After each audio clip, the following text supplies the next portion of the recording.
কুমিল্লায় স্বামীকে আটকে রেখে স্ত্রীকে দফার দলবদ্ধ ধর্ষণের মামলায় ৫ জনকে গ্রেফতার করেছে পুলিশ।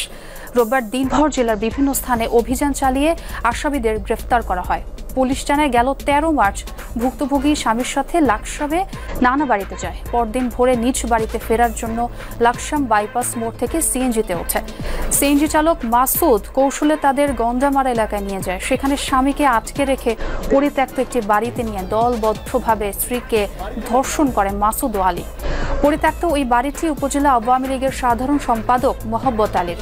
৫ আগস্ট সরকার পতনের পর বাড়িটি ভাঙচুর করা হয়। পরে সেখান থেকে ভুক্তভোগীকে বিলকিস আক্তার নামের এক নারীর ভাড়া বাসায় নিয়ে আরেকবার নির্যাতন করা হয়।